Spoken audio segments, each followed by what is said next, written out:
우리가 이 비전이란 말을 자주 사용합니다. 비전이란 말은 먼데 있을 일을 지금 바라본다는 거죠. 지금 보게 되는 것을 비전이라고 그러는데, 지금 바라보는 그 비전일지라도 그 비전이 정말 모두에게 비전이 되려면 영구한 가치가 있어야 할 줄 믿습니다. 뿐만 아니라 그것이 내게 절실하게 필요해야 되겠죠. 그런 비전은 사람들로 하여금 소망을 갖게 하고, 그 비전 때문에 또 이것이 반드시 이루어져야 한다는 그런 믿음을 갖게 되는 줄 믿습니다. 뿐만 아니라 자기 삶에 여러 가지 해야 할 일들이 많지만 이 비전 지향적인 삶을 살게 되는 거예요. 거기에 집중해서 그걸 위하여 모든 걸 쏟아붓고 그렇게 살아가게 되는 줄로 믿습니다. 잠언에 보면 그런 말씀 있잖아요. 꿈이 없는 백성은 망한다. 묵시로 표현되어 있는데 묵시나 꿈이나 같은 의미입니다. 근데 왜 망합니까? 꿈이 없으면, 비전이 없으면 왜 망합니까? 방자에 행한다 그랬어요. 방자에 행한다는 말은 끄리낌도 없고 삼가하는 태도도 없이 자기 하고 싶은 대로 한다는 거죠. 마음 내키는 대로 상황에 따라서. 그런 삶은 다른 말로 말한다면 비전 지향적인 삶이 아니라고 할 수가 있습니다. 여러분, 그 비전이 이루어진다라고 할 때 중요한 것은 그 인생이 달라지는 거예요. 삶의 내용이 달라져, 질이 달라지는 거죠. 전혀 다른 삶을 어제와는 다르게 살 수 있게 되는 줄로 믿습니다. 그래서 성도들은 하나님으로부터 오는 하늘의 비전을 품고 살아야 합니다. 하늘의 비전이 우리 가슴에 있어야 돼. 그것을 항상 떠올릴 수 있어야 되고, 그것을 위해 내가 오늘 뭘 해야 할 것인가 스케줄이 나와야 되고, 그 목표를 위해서 우리가 집중하고 살아갈 수 있어야 합니다. 여러분, 고린도전서 1장 10절 말씀에 그런 표현이 있잖아요. 같은 말, 같은 뜻으로 너희가 온전히 합하라. 말을 같은 뜻에서 계속 한다는 것이 뭐겠어요? 성도가 그 비전이죠. 하나님 주신 비전. 이걸 우리가 이루어야 된다. 이걸 위해 오늘 우리가 뭘 해야 할 것인가? 같이 말을 하고 나누고, 그래서 그 비전을 향해 살아가야 되는데, 그렇다면 그렇게 해야 할 비전이 뭐냐는 거예요. 비전이. 하나님께서 약속하신 그 비전이 뭘까? 오늘 우리가 이제 아직 연초이기 때문에 이 새해를 맞아서 좀 그 비전에 대해서 확실하게 규명하고 또 그걸 바라보면서 우리의 삶을 이 한 해 그 비전에 좀 불태우기를 축복합니다. 도전합니다. 그 하나님께서 우리에게 주신 그 비전의 약속이 뭐냐? 바울 사도를 통해서 하나님께서 우리에게 이루고자 하신 그 비전이 어떻게 주어졌고 어떻게 또 이루어지고 가고 있는가 하는 것을 잘 설명했는데, 그 내용이 에베소서에 있습니다. 에베소서 1장 이유를 쭉 보면 이렇게 표현합니다. 하나님이 창세전에 뭔가를 정했다는 거예요. 창세전에, 세상을 만들기 전에 하나님 뭔가를 정했는데, 그 하나님이 정하신 것이 과거에 구약시대에는 비밀로 봉해졌다는 겁니다. 근데 때가 참에 그게 다 드러나고 알려지게 됐다는 거예요. 그게 뭐냐면 하나님의 나라입니다. 하나님의 나라. 그것은 창조의 목적이기도 하고 궁극적으로 이루어질 그런 마지막에 완성될 목적이기도 한 줄 믿습니다. 그래서 그 목적을 이루기 위해서 이제 죄에 빠져 타락으로 멸망에 이제 처할 인간을 구원하기 위해서 예수 그리스도를 약속하시고, 그분이 십자가의 대속의 놀라운 사건을 통해서 우리를 구원하십니다. 그래서 이 하나님의 나라, 그 나라의 백성이 되게 하시는 거예요. 백성이 되게. 할렐루야. 그래서 에베소 2장 15절 말씀에 보면 그 하나님의 나라 백성을 어떻게 지칭하고 있느냐 하면 원유맨이라 그래요. 영어로는 원유맨, 한 세 사람. 그러니까 세 사람이면 세 사람인데 한 세 사람이라고 표현하는 것은 여기에는 또 다른 의미가 부여되어 있는 거죠. 한이란 말은 둘이 아니라 하나라는 거죠. 다르지 않고 같은 하나라는 거죠. 그러니까 유대인이나 이방인이나 예수 그리스도를 통해서 같은 하나님의 백성이 된다는 겁니다. 그 나라의 백성이 된다는 겁니다. 그 배경에서 그런 것을 쭉 설명하는 거죠. 그래서 그 백성은 그냥 백성이 아니라 새로운 사람, 한 새 사람, 새로운 사람이 되는, 변화된 사람, 어제와는 전혀 다른 사람, 예수를 모를 때 하고는 전혀 다른 바뀌어진 변화된 사람. 할렐루야. 이런 사람들이 이제 하나님의 나라의 백성들을 이루게 되고, 그런 하나님의 나라를 이 세상에서 맛보게 하시고 종국에는 그것이 완성되게 하시는데, 그것을 완성시키기 위해서 원동력으로 이 땅 위에 두신 기관이 뭐냐면 교회라는 겁니다. 교회. 할렐루야. 이 교회를 이 땅 위에 두셔서 예수님이 모든 그 비전을 위한 일들을 다 행하시고 가셨지만, 성령께서 이 교회 안에 계셔서 주도적으로 그 비전을 이루어 갈 원동력이 되게 하신다는 거예요. 그래서 교회가 너무 중요합니다. 교회는 너무 중요합니다, 여러분. 교회가 진짜 중요하다는 걸 알아야 돼요. 그래서 정말 직분을 맡은 자는 이 교회를 위해 충성해야 합니다. 헌신해야 합니다. 최선을 다해 일할 수 있어야 합니다. 왜냐하면 가장 중요한 가치이기 때문에. 모든 인간에게 가장 절실한 필요가 이 교회를 통해서 오기 때문에. 예수님 뭐라고 했습니까? 마태복음 16장에서 뭘 말씀하셨습니까? 교회를 향하여 하나님이 하늘문을 여신다는 거예요. 이곳에서 풀고 맬 수 있다는 거예요. 닫고 열 수 있다는 거예요. 음부의 권세가 손댈 수 없는 곳이고, 전국 열쇠를 주어서 하늘의 모든 것을 이 교회를 통하여 부어주신다는 겁니다. 교회가 교회만 되면, 교회가 정말 성경에서 말씀하는 그런 교회다워지게 되면, 하나님은 아낌없이 교회를 통해 부어주시고, 하나님의 나라의 일들이 무엇인지를 알게 하시고, 그러한 것들을 경험해 갈수록 그 가치에 우리가 더 갈급해 하면서 위대한 역사를 이루어갈 수 있는 것이 교회인 줄로 믿습니다. 오늘 여기 이제 이 스가랴라고 하는 선지자가 이 말씀을 받아 기록한 이 말씀 속에는 교회의 비전이 증거되고 있습니다. 교회의 비전. 여러분, 이 교회의 비전이 이제 그 약속되는데요. 좀 여러분들이 오늘 읽어보니까 조금 무슨 말인지 쉽게 이렇게 이해가 되지 않는 부분이 있습니다. 그러나 제가 지금 드린 설명을 잘 들으면 충분히 이해합니다. 자, 스가랴라고 하는 선지자는 하나님으로부터 환상과 말씀을 듣습니다. 환상과 말씀. 그는 이 환상을 8번 보는데 그 8번 볼 때마다 환상과 말씀, 그 환상을 보여주고 그것을 잘 풀이해 설명해 주는 말씀을 듣는 거예요. 그리고 그 이후의 내용은 이 스가랴가 그걸 전체적으로 해서 설교한 내용입니다. 스가랴서. 근데 그 환상이 8가지 환상이 보여지는데, 오늘 우리가 이제 시간상 읽지 않았습니다만 1절부터 8절까지 내용이 마지막 그 8번째 환상이에요. 마지막 환상. 마지막 환상은 뭐예요? 결론적인 얘기를 보여주는 거잖아요. 할렐루야. 그 결론적인 얘기가 뭐냐면 교회에 대한 비전이거든요. 그것을 이제 보여주게 되는데, 자, 그 1절부터 8절까지의 내용을 보면 구리산이라는 표현이 나옵니다. 이 구리산은 시온산을 말해요. 그러니까 시온산을 볼 때 그 산 색깔이 구릿빛인 거죠. 구릿빛. 황금빛 비슷한 구릿빛. 그 산 사이에서 네 뱅거가 나와요. 네 뱅거. 이 네 뱅거가 나오는데 이게 뭔가 잘 모르니까 천사를 보내가지고 그 천사를 통해서 해설을 해줘요. 그런데 그 네 뱅거가 곧 뭐냐면 네 바람이라고 말합니다.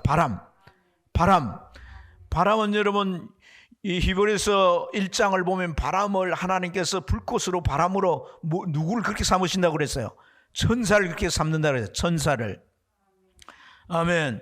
그래서 그 천사들을 이 바람으로 삼는데 이게 네 뱅거인데, 이들이 말을 타고 사방으로 나가는데 그 붉은 말, 검은 말, 흰 말, 아롱진 말을 타고 이 사방으로 나가요.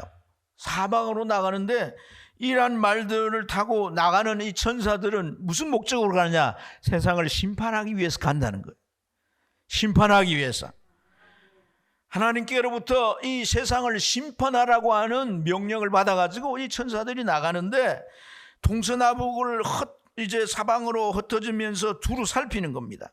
그런데 이 해설 천사가 갑자기 소리를 치는 거예요. 외쳐서 뭐라고 말하냐면 북쪽으로 간 자들이 북쪽에서 내 영을 쉬게 한다라고 말씀하는 거예요. 그러니까 북쪽으로 말을 타고 간 그 병거가 내 영을 쉬게 한다. 이게 무슨 말이냐? 북쪽은요, 성경에서 말하는 이 북쪽은 주로 아수르나 바벨론을 말합니다.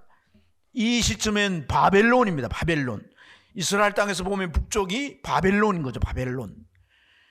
그러면 심판하러 가는 천사가 이제 사방으로 갔다고 했지 않습니까? 그리고 북쪽으로도 갔지 않습니까? 이건 뭘 말합니까? 하나님께서 이 천사를 통해서 바벨론을 심판하셨다는 거죠. 왜 심판하십니까? 자기 백성을 끌고 가서 노예로 삼고 그들을 괴롭히고, 그렇기 때문에 하나님께서는 또 자기 백성들을 그렇게 하신 목적이 정신 차리고 신앙생활 바라오도록 우상을 다 버리고 그 나라에서 신앙의 연단을 받아서 하나님이 보시기에 합당한 그러한 믿음으로 세워지게 하기 위해서 70년 동안 그 속박 속에 압박 속에 살게 하신 줄로 믿습니다. 그 다 믿음의 연단이죠. 때가 차면 하나님께서 북쪽으로 그 심판의 천사를 보내서 이제 망하게 하시는데 그 현실적인 방법이 뭐냐면 전쟁이란 거예요. 전쟁을 통해서 망하게 한 거예요. 여러분, 페르시아에 의해서 바벨론이 망하게 됐지 않습니까? 그래서 그 영을 쉬게 했다라고 하는 것은 결국 이제 그 전쟁에서 바벨론이 망하게 되고 또 이스라엘 백성들은 거기에서 풀려나가지고 본국으로 귀환할 수 있게 된 것을 그렇게 표현한 줄로 믿습니다. 자, 그래서 이러한 이제 이 환상으로 그 다음에 이제 환상을 하고 그 환상에 이어져서 하나님께서 이제 말씀을 하시는데, 하나님이 위하여 주신 말씀이 뭐냐면 우리가 오늘 읽었던 이제 9절부터 15절까지의 내용이에요. 이 내용을 보면 먼저 어떤 일들이 이루어지냐면 이 말씀 속에서 4명의 사람이 나옵니다. 이 4명의 이 사람들, 이 4명의 사람들이 누구냐면 이 4명의 사람들에 대해서 이 설명하기를 헬데, 이제 10절 보면 헬데와 도비야와 여다야와, 또 이제 14절 넘어가면 한 사람이 더 나와요. 헨이란 사람이 나옵니다. 이렇게 이 4명의 사람들이 나오는데, 자, 하나님께서 이 4명의 사람들이 이 헨이란 사람 집에 들어가게 될 때 네가 가서 그들에게 언금을 달라고 해라, 사가랴에게. 그래서 그 언금을 주면 그걸 가지고 뭘 만드느냐면 멸류관을 만들라는 거예요. 그 멸류관을 만들어 가지고 그것을 대제사장, 당시의 대제사장 여호수아의 머리에 씌워주라는 거예요. 그리고 그에게 이렇게 말을 하라는 겁니다. 어떤 말을 하라고 말씀하냐면, 자, 우리가 한번 읽어보겠어요. 12절 13절 같이 한번 읽겠습니다. 시작. 말하여 이르기를 만군의 여호와께서 이같이 말씀하시되 보라, 싹이라 이름 많은 사람이 자기 곳에서 돋아나서 여호와의 전을 건축하리라. 그가 여호와의 전을 건축하고 영광도 없고 그 자리에 앉아서 다스릴 것이요, 또 제사장이 자기 자리에 있으리니 이 둘 사이에 평화의 은원이 있으리라 하셨다 하라 하고. 할렐루야. 여러분, 오늘 이 말씀은요, 이 4사람은 스룹바벨 총독과 함께 1차 예루살렘으로 귀환한 자들이에요. 이들은 헌신해서 이 스룹바벨이 다시 재건하는 그 성전을 재건하는 일에 물질도 몸도 모든 걸 들여서 이렇게 헌신했습니다. 그래서 지금 이 말씀이 그 스룹바벨에 의해서 다시 재건된 성전과 또 이제 또 다른 성전에 대한 말씀이 오버랩되어 있어요. 그래서 좀 이해가 안 되는 부분일 수 있는데 제가 자세히 설명을 드린다면 이미 이들은 와서 스룹바벨의 지도를 따라서 성전이 재건됐습니다. 그런 다음에 이들이 이 헨의 집에 들어갔을 때 이 스가랴에게 언금을 받아가지고 멜류관을 씌워서 당시 제사장에게 성전에 있는 제사장이 가서 이 멜류관을 씌워주고 이런 말을 하라는 거예요. 싹이라 이름하는 자가 나와서 여호와의 성전을 지을 것이다. 할렐루야. 이미 재건됐는데 또 성전을 재건한다는 겁니다. 그는 성전을 다 지어서 어떻게 한다는 거예요? 자기 영광을 얻고 그리고 그 자리에 앉아서 다스릴 것이고 제사장과 의논해서 평화가 있게 될 것이라는 거죠. 이제 더 이상 노예 생활하지 않고 더 이상 전쟁이 없고 평화롭게 사는 그러한 새로운 시대를 열게 될 것이라는 거예요. 그러니까 그게 하나님의 나라입니다. 그 하나님의 나라가 이루어지는 데는 교회의 역할이 주도적인 것이단 말이에요. 교회가 하나님의 나라를 원동력이 되어서 만들어가는 것이다. 그 교회를 지금 재건한 이 교회가 아니라 싹이라고 하는 것은 뭐예요? 이제 순이 난 거잖아요. 순이. 그건 자라야 되잖아요. 그래서 열매가 되는 거잖아요. 그 앞으로 있을 일이란 말이죠. 앞으로 지어질 성전, 신약교회의 비전을 말하는 것이다. 신약교회의 비전. 할렐루야. 그래서 이 신약교회의 비전을 오늘 이 스가랴를 통해서 하나님께서 말씀해 주는데, 여러분 이러한 말씀을 스가랴가 드렸지만은 사실 이 스가랴라고 하는 인물은 바벨론 포로 생활을 다 한 사람이에요. 그가 제사장인 할아버지를 따라 1차 귀환할 때 스룹바벨 지도 아래서 인솔 아래서 나왔어요. 나왔는데 그 할아버지가 제사장이니까 자연스럽게 제사장이 됐죠. 그렇지만 하나님 앞에 또 선지자로 부름을 받은 거예요. 그래서 하나님의 말씀을 대언할 자로 이렇게 섰지만 그가 귀환해서 자기 옛 고국을 이렇게 볼 때 참담하기 짝이 없는 거예요. 하나님 제일 돌아와서 제일 먼저 해야 될 일이 성전을 재건하는 일이 아닙니까? 그런데 여러분 이 스가랴뿐 아니라 여러 내용들을 살펴보면 16년 동안 지연이 됐습니다. 당장 와서 해야 될 일이 시도하다가 그냥 중단이 된 거거든요. 왜 그렇게 됐느냐? 여러 가지 문제들이 발생됐다는 겁니다. 이 16년 동안 지연된 이유가 다 무너진 채 그대로 있는 거예요. 성전이 다 무너져가지고 전혀 복구 자체도 안 돼 있고 뿐만 아니라 예루살렘 성곽도 다 무너져 있습니다. 그런데다가 정말 심각한 문제가 뭐냐면 이 포로로 잡혀간 자들이 있었지만 반면에 숨어가지고 그 전쟁 난리통에 피해서 포로로 가지 않고 남아있었던 자들이 있었습니다. 남아있었던 자들이 그곳에서 70년 동안 살았던 거예요. 살고 있으면서 성곽도 재건하지 않고 성전도 재건하지도 않았습니다.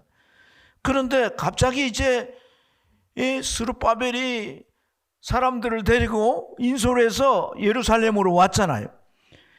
그런데 이 사람들이 어쨌든 그곳에 그렇게 오랫동안 있으면서 이 새로운 지도자들이 오니까 위기감을 느끼는 거예요. 기득권을 잃을까 봐.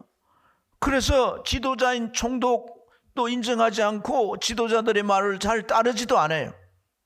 뭐라고 말을 하냐면 너희는 이 땅을 다 버리고 갔지만은 우리는 끝까지 남아서 이 땅 지켰다. 이사야가 말한 남은 자는 우리들이야. 아주 이상한 논리를 펴면서 이 기득권을 지키려고 이렇게 이제 그 모든 일에 연합하지 않습니다. 신앙으로 융화되지 않아요. 우리가 알아야 되는 것은 뭐냐면 바벨론으로 가는 게 하나님의 뜻인 거예요. 왜 가야 합니까? 연단받아야 합니다. 왜 연단받아야 합니까? 진짜 믿음을 가져야 되기 때문에. 진짜 믿음을 가진 자들을 통해서 하나님은 성전을 세우시고 그 성전을 통해 하나님의 나라가 표적하게 합니다. 여러분 에스겔서 47장을 보세요.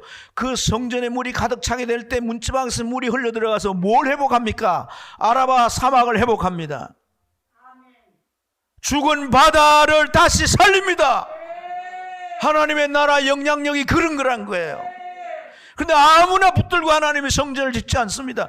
연단 받으라고 하는데 연단 받지 않고 회피하고 숨어서, 그리고 아무것도 하지 않았지 않습니까? 그들 통해 하는 게 아니라는 거예요. 연단 받고 참 믿음을 가지고 온 자들, 그곳에서 올 때 70년 동안 나름대로 살려고 발버둥 치면서 집도 마련하고 다 했지 않습니까? 다 버려두고 온 거 아닙니까, 여러분? 말씀을 따라서 하나님의 비전에 순종하기 위해서 왔다는 거 아니겠어요?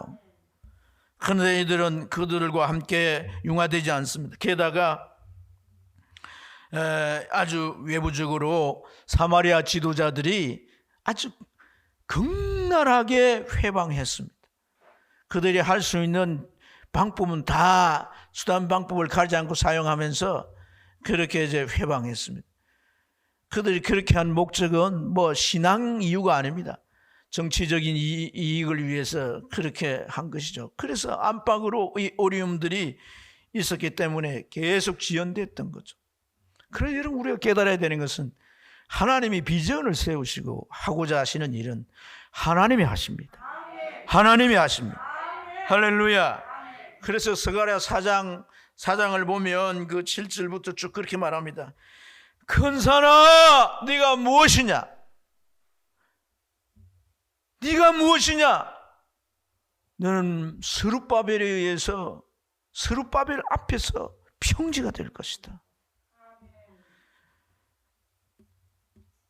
그리고 그가 이제 이 성전의 머릿돌을 놓을 때 무리가 외쳐서 은총이 그에게 있을지어다라고 하지 않았느냐? 그의 손으로 기초를 놓았으니 그가 다 마칠 것이다. 스가랴를 통해서 하나님께서 스룹바벨에게 이러한 놀라운 메시지를 선언합니다. 그래서 성전 재건이 이루어지게 된 거예요.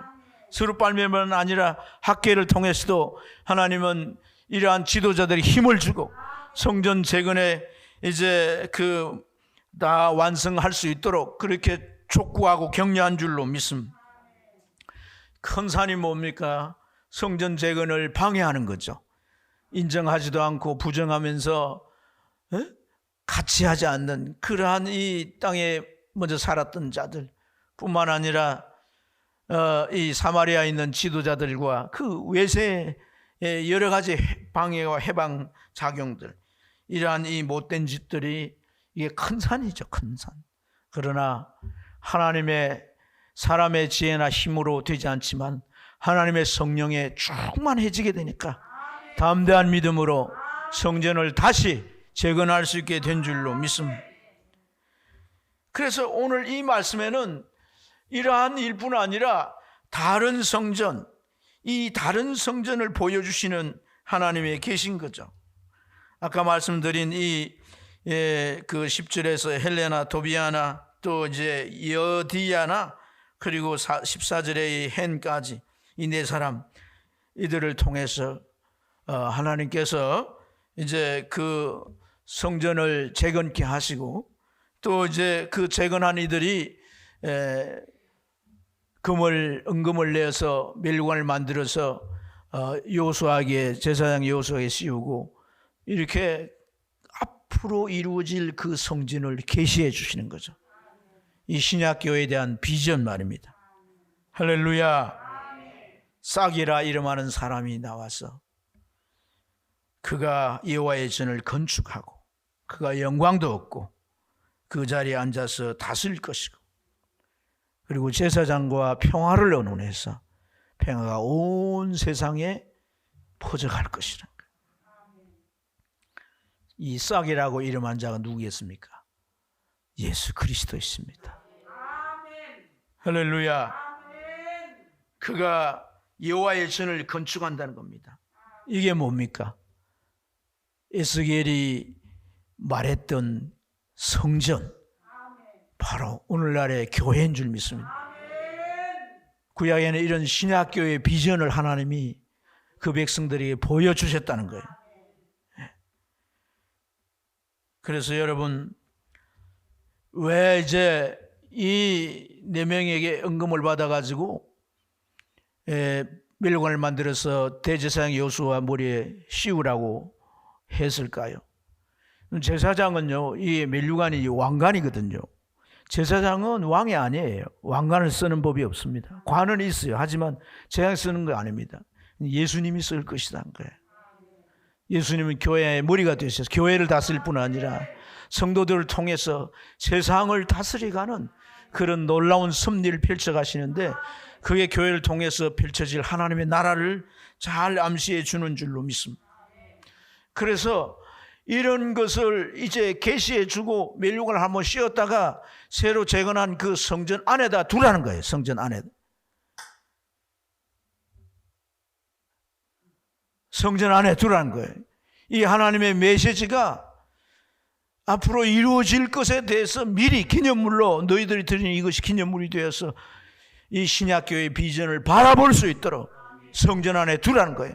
성전을 출입하는 제사장들은 이것을 보고 새로운 성전의 비전을 가슴에 품고 그 비전을 위해서 싹이 나서 그 성전 신약교회를 세우고, 그래서 하나님의 나라가 펼쳐져 갈 수 있는 이런 위대한 하나님의 비전이 이루어지도록 마음에 품으라는 거죠. 마음에 품으라.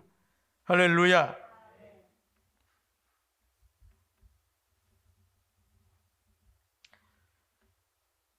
우리가 이 비전에 왜 눈을 떠야 되고 또 우리가 헌신하고 참여해야 되겠습니까?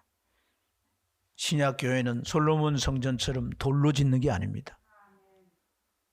구원받은 성도들로 지어지는 겁니다. 할렐루야. 왜 성도들로 지어져야 합니까? 그 교회는 그리스도의 몸이 되어야 되기 때문에. 그리스도의 몸. 그래서 그 싹인 그리스도가 직접 성전을 짓는다는 거예요.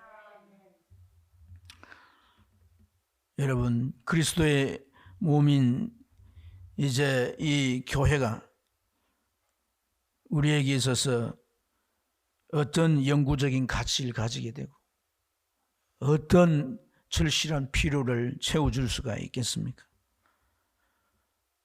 바울 사도는 이 에베소서에서 계속해서 하나님의 그 교회 비전을 설명해 줍니다. 에베소서 1장 20절부터 23절에 보면 교회를 소개하기를, 우리를 구원해서 예수님이 죽으셨지만 부활해서 성천하셨다. 그리고 보좌 우편에 영광 중에 앉아 계신다는 것. 하지만 예수님은 그 영광 중에 앉아 계시지만 모든 것을 통치하시고 모든 권세를 가지시고 능력을 가지셔서 주관하시는데, 이 세상뿐 아니라 오는 세상도 그의 뜻 가운데서 주관하신다는 거예요. 그로 하여금 그의 이름을 일컫는 모든 이름 위에 뛰어나게 하시고, 할렐루야, 만물의 머리로 교회를 세웠다는 거예요. 그리고 그 교회의 머리는 자기이신 예수 그리스도라는 겁니다. 그러면서 23절에 뭐라고 말씀하냐면, 교회는 그의 몸이니 만물 안에서 만물을 충만하게 하시는 이의 충만함이니라. 그래서 저는 이 의미를 좀 여러분들이 설명을 드려야 합니다. 교회가 예수님의 몸이 되면 만물을 충만하게 하시는 충만함이 이루어진다. 이게 무슨 말일까요? 이건 창조신학과 회복의 은총이 담겨있는 메시지인 것이에요. 만물 누가 지으셨습니까? 하나님이 창조하셨습니다. 그러나 요한사도는 요한복음 1장 1절부터 3절에 구체적으로 이 만물을 창조하는데 예수님이 어떻게 동력하십니까? 모든 만물은 그로 말미암아 지음받았고 하나도 그로 맘지 않는 것이 없다는 거예요. 우리가 하나님께서 말씀으로 세상을 창조하셨다는 거예요. 그래서 요한복음 1장 14절에 그 말씀이 예수님이야. 육체가 되어서 이 땅 위에 지금 너희들에게 보이는 것이 아니냐. 할렐루야.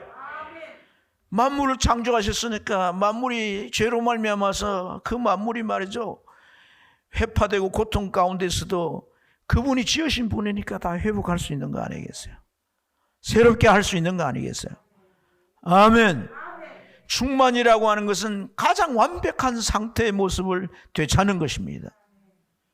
그래서 정말 새롭게 할 것은 새롭게 하고, 회복할 것은 회복게 하고, 영원하게 할 것은 영원하게 하는 것이 바로 그의 몸된 교회 안에서 이루어지게 된다는 것입니다.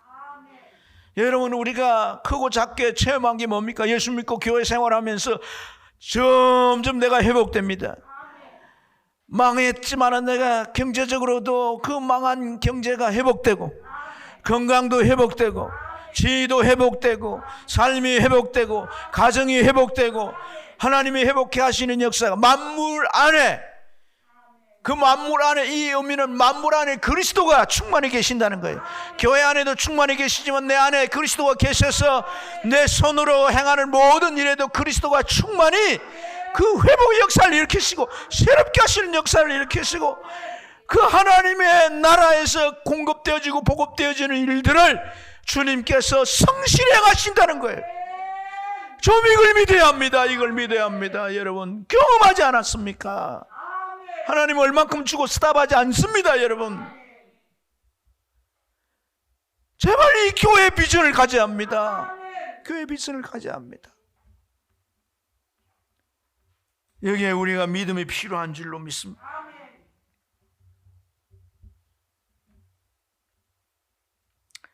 비전에 참여한다는 것은 뭘 말하겠어요? 정말 우리의 교회가 되게 하는 겁니다. 뭐 교회 개척해가지고 교인들 모아서 가르치고 믿음이 좀 들면 건물 사가지고 건물 더 확장하고 시설을 잘 놓으면 그게 교회입니까? 그렇지 않습니다. 그리스도의 몸이 되어야 되는 거예요. 주님의 몸이 되어야 되고 우리 각자가 지체가 되어야 되는 거예요. 주님의 통제 아래서 손은 손발의 역할을, 손은 손의 역할을 하고 발은 발의 역할을 하면서 충실히 그 교회가 운영되어져야 되는 거예요. 움직여져야 되는 거거든요. 네? 그래서 여러분, 건물이 있든 없든 뭐 교인들이 많든 적든 교회가, 그 교회에서 주님이 말씀하신 의도하신 그 구실이 제대로 이루어지면 그건 교회입니다. 여러분, 강한 교회입니다. 완전한 교회입니다. 여러분, 시설이 뭐 얼마나 그거 가지고 평가하는 것은 비성경적이고 교회관, 교회 신학이 잘못된 것입니다. 그런 것들이 오늘날 전부 이 상업의 영향을 받아가지고 교회 안에 중요한 지도자들마저도 그런 걸 부흥이라고 생각합니다. 이 교인이 저 교회 뭐 모여가지고 전도 하나도 안 해도 뭐 시설 좋고 뭐 설교도 그냥 귀에 그냥 잘 들리는 설교하고 재밌게 웃겨주고 하니까 전부 몰려들어가지고 큰 교회가 됐다고, 부흥했다고. 하나님 보실 때는 가슴 아픈 일인 거예요. 교회가 교회답게 되는 그거, 주님의 몸으로서 제 기능을 하는 거예요. 정말 교회 안에 성령이 충만하도록.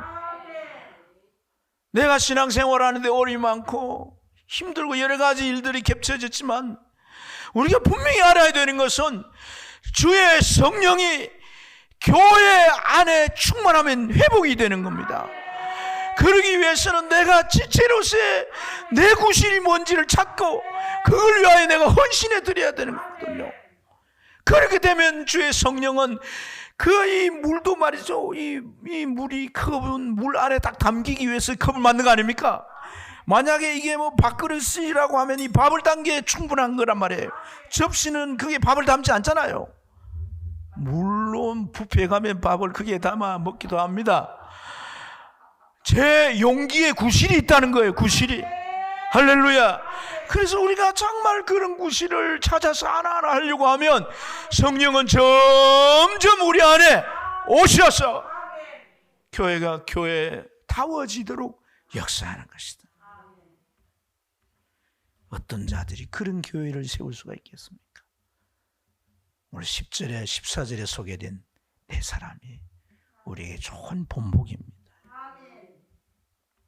이 네 명의 헌신자들, 여러분, 이들의 이름이 뭐예요? 처음에 엘레. 강하다. 뭐가 강해야 되겠어요? 성질이 강해야 됩니까?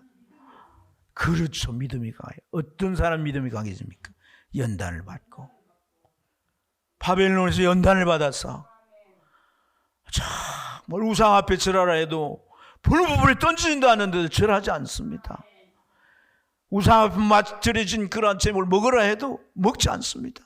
오히려 감독관에 제의를 해가지고 그거 안 먹고 내가 얼굴빛이 좋은지 먹고 그에 사는 사람들이 비교를 해와가지고 판단을 해주세요. 그런 그에게 하나님은 10배 지혜를 주시고 모든 황관들이 뛰어나게 하시고 나중에는 총리로 세우시는데 대표 총리가 되게 하시고 왕이 바뀌어도 나라가 바뀌어도 계속해서 총리의 지혜에 서게 하시는 거예요. 할렐루야, 할렐루야. 흔히 그냥 문화화되어 있고 그런 일이라 할지라도 그게 신앙과 예배되면 따르지 않습니다. 그 사람이 누굽니까? 모르드게 아닙니까? 하만이라는 자가 지나가면 다 무릎을 꿇고 이 절을 합니다. 그게 높은 자에게 하는 것이지만은 당시에 그 바벨로니아에서 섬겼던 신 조아리스토교의 그 하나의 숭배 행위입니다. 그래 절하지 않았던 거예요. 교만에 절한 게 아닙니다. 절하지 않은 게 아닙니다. 모든 것에 있어서 이 신앙에 입에될 때 반응하는 것이죠. 믿음으로 반응하는 것이죠. 이게 강한 믿음인 거예요. 드비아는요, 선한 자들이란 말이에요. 선한 자들. 선한 자들 어떻게 선해지는 거예요? 하나님의 말씀을 끊임없이 삶 속에 적용하고 매일매일 큐티하면서 그 말씀을 정말 제가 요즘 신앙생활을 하면서요 참 많이 도전받는 부분이 있습니다. 행위의 죄뿐 아니라 정말 중요한 건 마음의 죄입니다. 마음의 죄. 마음의 죄. 마음의 죄에서 내가 져버리게 되면 성령이 내 안에서 감동하지 않습니다.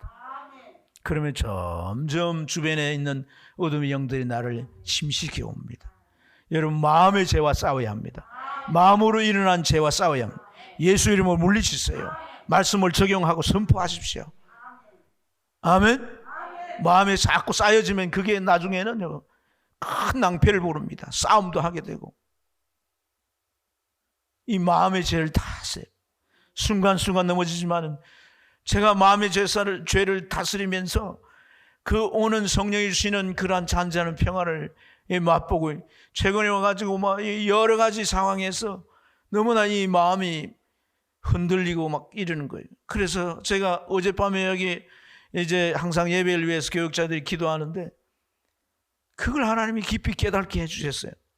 예수 믿으면서 여러분 우리가 십계명을 어긴다든지 뭐 특별히 무슨 드러난 죄를 안 질지라도 여러분 우리가 영적으로 성령에 충만하지 못 깨어지 못하는 것은 마음의 죄를 그냥 허용하기 때문이에요.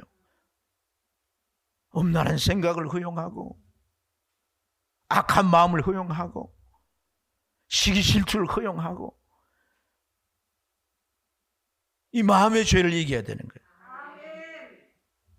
주님의 죽으심과 합하여지겠다고 할 때 성령이 역사하면 우리의 마음을 반드시 정화시키고 승리케 해주시는 줄로 믿습니다. 그래서 이러한 이 헌신된 자들, 이라는 헌신된 자들이 이제 그 다음에 이름이 이제 여디야인데 여디야는 하나님을 아신다는 거예요. 아신다. 하나님은 모든 걸 아신다. 그리고 해는 하나님의 만극하신 은혜를 말합니다. 그래서 이 이름들을 말이죠. 잘 연결해서 보면 참 이런 뜻이라고 할 수 있습니다. 70년 동안 연단된 강한 믿음을 가지고. 아멘. 선한 양심과 성품으로 변화되어서 모든 것을 아시는 그 하나님의 뜻을 붙잡고 은혜에 들어가면 이 사람들을요 이미 성전 짓는 데 헌신했잖아요. 그런데 또 이들에게 은금 바치라고 하지 않습니까? 이들에게 이런 요구를 해도 이들이 그대로 순종하는 까닭이 뭘까요? 하나님의 나라 비전이 영광 가치고 이게 너무 절실하기 때문에 이들에게 이것을 이제 하게 하신 것인 줄로 믿습니다. 할렐루야. 주님이 다스릴 때, 주님이 다스리는 그 교회가 온전히 하나님의 위대한 일들을 이루시게 될 줄로 믿습니다. 그래서 마지막 15절에 이들이 하나의 표상이 되고 본보기가 되라고, 이제 하나님의 싹이 나서 그 싹이 세우는, 싹이라는 이름한 사람이 세우는 그것이 신약교회인데, 그게 주님의 몸이기 때문에 그렇게 표현한 건데, 그러나 그러한 교회를 세우는 자들이 누구예요? 성도라 그랬잖아요. 이 성도가 누구예요? 먼데 있는 사람들, 이방인들을 말하는데, 이미 이 이방인들은 어떤 본을 받아야 이 네 사람의 헌신자들을 모델로 삼는 자들이란 말이에요. 아멘입니까? 그러한 자들을 통해서 새로운 신약교회를 세우시고 그 교회를 통하여 만물을 충만케 하시고 참된 평화가 이루어지는 하나님의 위대한 역사를 이루실 줄 믿습니다. 사랑하는 여러분, 교회의 비전을 바라보셔야 됩니다. 하나님은요, 내가 기도 막 세게 한다고 하는 복을, 그렇지 않습니다. 하나님의 비전을 도외시하고 하나님의 비전에 눈 감아버리고 무관심하면서 내가 이 교회를 통해 하늘을 몰려 주시겠다가는 그러한 하나님의 축복의 약속을 내가 믿지 않고 내 방식으로 그렇게 한다고 복이 올리라고 생각하지 마십시오. 혹 복을 받았다 할지라도 그 복은 유지되지 못한다는 걸 깨달아요. 하나님의 선한 뜻, 그 비전에 나를 헌신해 드려야 합니다. 그것이 무엇이든지 간에 헌신할 때 하나님은 반드시 그걸 받으시고 만배나 갚으심을 믿으시길 바랍니다. 얘기하고 마치겠습니다.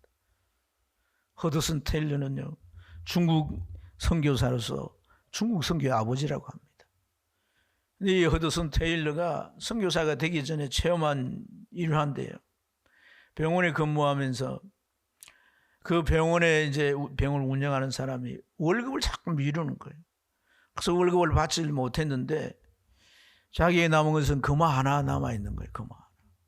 그게 금화 하나가 뭐 액수가 얼마나 되는지 모르겠지만 하여튼 거기 남아 있는데 교회도 섬기거든. 주일날 예배를 드리고 이 교인이 안 왔어요.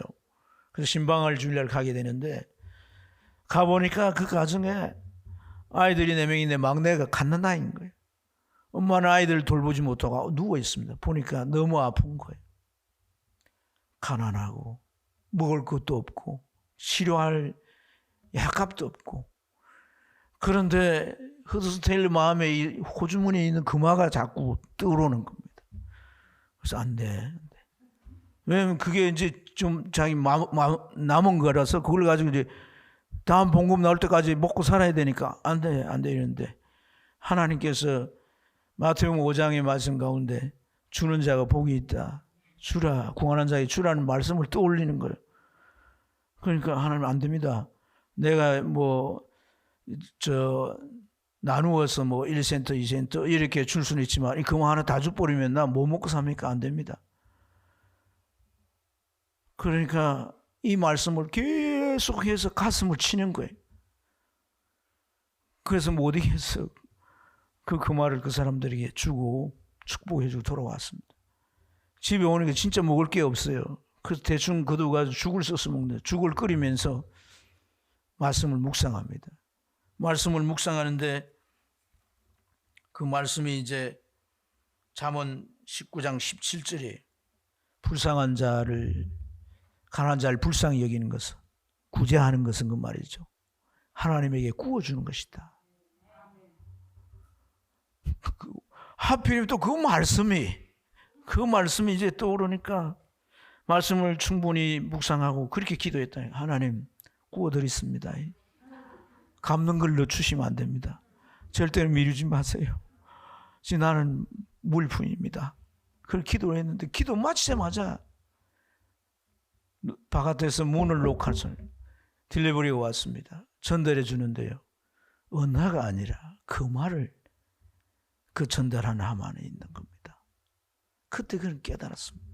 아, 하나님께서 내게 뭘 요구할 때는 준비하시구나. 그게 1배, 2배가 아니고 수십 배로 준비하시구나. 그 이후부터 그는 항상 믿음으로 그렇게 결단하고 하나님의 뜻이면 무엇이든지 믿음으로 행하고 그렇게 살고 그렇게 사역해 왔다는 거예요.